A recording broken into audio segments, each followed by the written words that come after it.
అక్క ఏంటి ఎలా చూడొచ్చు గతంలో ఏదైతే కాళేశ్వరం మీద వీళ్ళ ఆరోపణలు చేసింది కాంగ్రెస్ పార్టీ 1,00,000 కోట్లు అప్పు చేసిందని ప్రస్తుతం ఇక్కడ కూడా అసెంబ్లీలో ప్రస్తావిస్తలేరు. వీళ్ళు అడిగినా కూడా ఇక్కడ సమాధానం ఇస్తలేరు. ఎలా చూడొచ్చు? ఏందంటే బిఫోర్ ఎలక్షన్స్ కన్నా ముందు నార్మల్ పబ్లిక్ కూడా చెప్తుంది ఏమని, ఈ నీటి మీద బుడగలు లాంటి ఉట్టి మాటలు చెప్పి గద్దెక్కినాక ఆ చైర్ మీద సరిగా కూర్చోనికేనే వస్తారు, కంఫర్ట్ లేడు ఆయన, కూర్చోవడానికే వస్తలేదు. ఇప్పుడు ప్రభుత్వం ఆయన చేతిలో ఉంది, ప్రభుత్వం పక్కన పెడితే ఆయన చేతిలో విద్యాశాఖ ఆయన చేతిలోనే ఉంది, హోమ్ మినిస్టర్ కూడా ఆయననే. ఇప్పుడు ఇన్ని శాఖలు ఆయన చేతిలో ఉన్నాక ఎందుకు స్టాండ్ తీసుకుంటలేడు? లాస్ట్ ఇయర్ 9వ తారీఖు వచ్చేసి తను ఏమన్నాడంటే, ఇప్పటి నుండి భర్తం పడతా, జైల్లోకి వేస్తా, నామరూపం లేకుండా చేస్తా, తుడిపేస్తా, చెడిపేస్తాను. బాపుని తుడిపడానికి ఈయనవరు? ఫస్ట్ ఆఫ్ ఆల్ బాపు ఇప్పుడు ఆయన కూర్చుంటున్న కూర్చి కూడా ఆయన ఇచ్చిందే.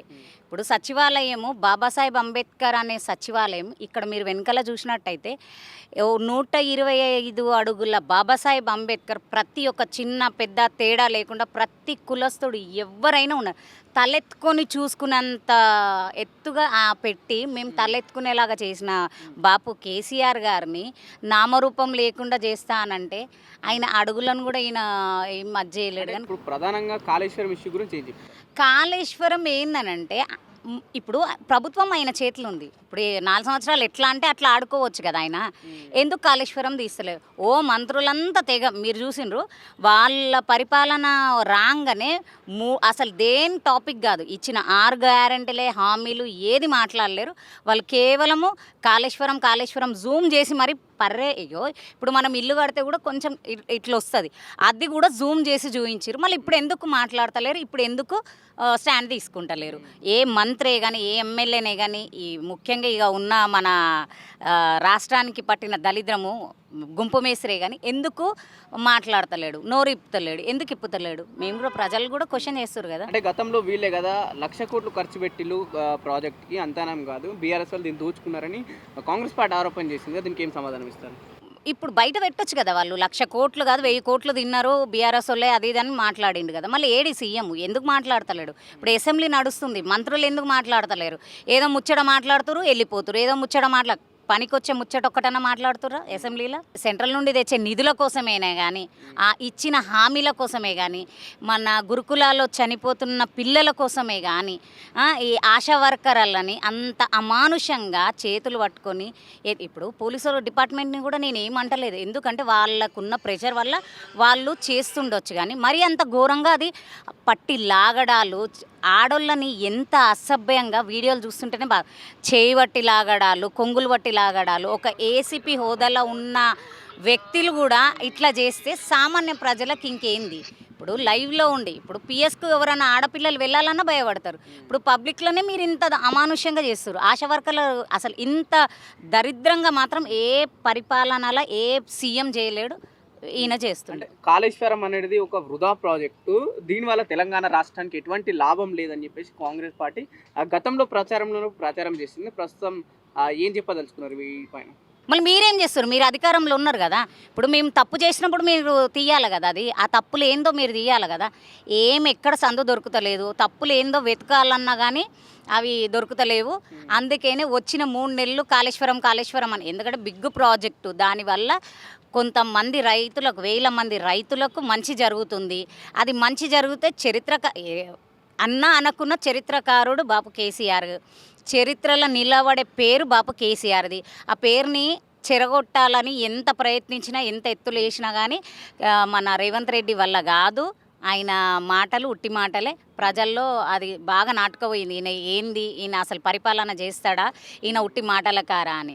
నీళ్ళు ఎంత మంచిగా పొంగుతున్నాయి, ఎన్ని ఎకరాల 1000 ఎకరాలకు నీళ్లు పోతున్నాయి. అది వేస్టా మంచిదా? ఇప్పుడు చూసేటోళ్ళు కూడా చెప్పాలి కదా. ఇప్పుడు మీకైనా తెలుసు కదా, మీరు వెళ్ళి కూడా చూసిండ్రు. అక్కడ ఏదో చిన్న బొక్కలు చిన్న ఇట్లా గీతలు పడ్డాయి, అవి నువ్వు జూమ్ చేసి చూపించినంత మాత్రాన రైతులు బాగుపడతలేరు. మీ అధికారంలో బాగుపడ్డారా రైతులు?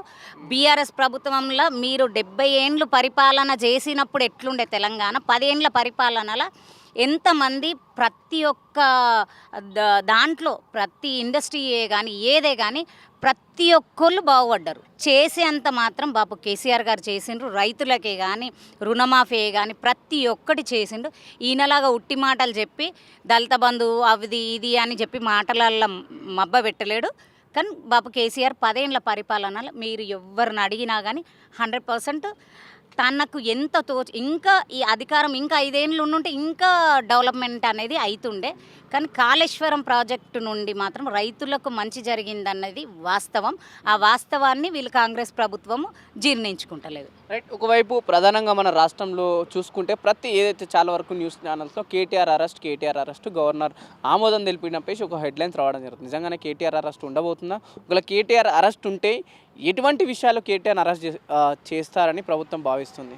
ఇప్పుడు మన ఈ గుంపు మేస్త్రి ఏమన్నా మీటింగ్ పెడితే మీరు చూడండి, పబ్లిక్ వస్తుండ్రా, చైర్లు ఖాళీ ఉంటే గుంపు గుంపు ఉన్న దగ్గర పెడుతున్నారు.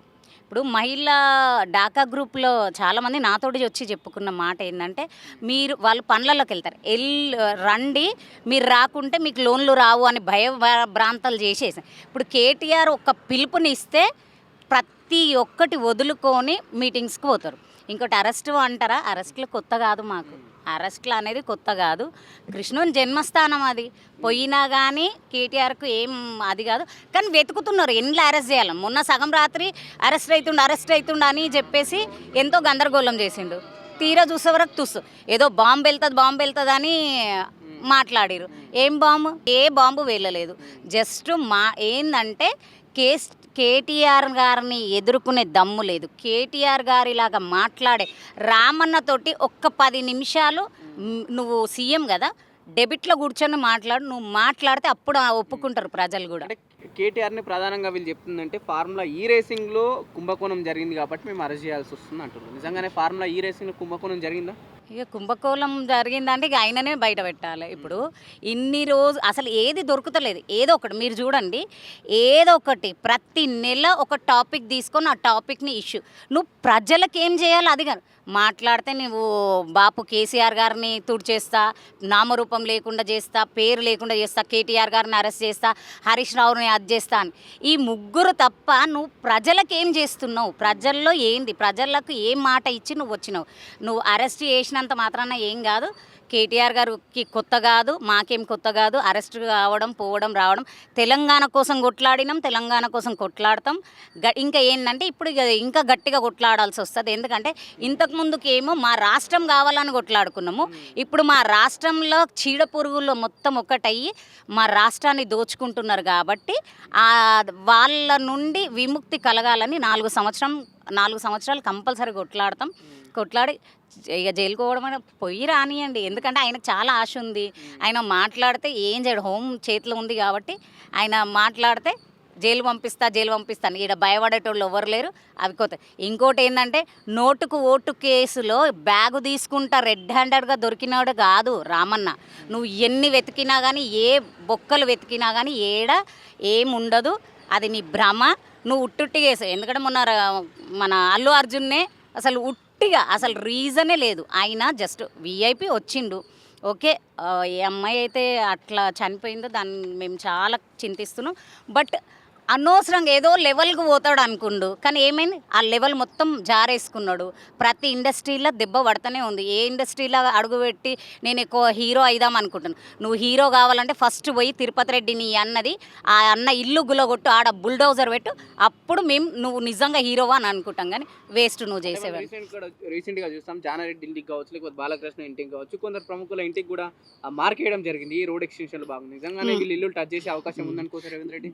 జానారెడ్డి నెక్స్ట్ ఇట్లా మార్క్ వేయడానికి పోయిన డిపార్ట్మెంట్ వాళ్ళని జానారెడ్డి ఏ రకంగా మాట్లాడినరో అందరికీ తెలియదు. స్టేట్మెంట్ కూడా ఇచ్చిండు. ఏమని? నేను సీఎం తోటి మాట్లాడతా, నా ఇంటికి వేస్తారా అంటే ఎంత ఇప్పుడు ఆయన సీఎం ఈయన మాట వింటాడనే కదా ఒక అంటారుగా కావురం అన్న మాట మాట్లాడి. నేను ఇప్పుడు నువ్వు నిజంగా అన్నుంటే నువ్వు ఇమ్మీడియట్లీ స్టేట్మెంట్ ఇచ్చేది ఉండే. ఒక సీఎంకు ఆయన ఒక వీడియో రిలీజ్ చేసిండు, నా ఇంటికి వేసేంత దమ్ముందా అది ఇది అన్నట్టు మాట్లాడిండు. జానారెడ్డికి ఎందుకు నువ్వు జవాబు ఇవ్వలేదు?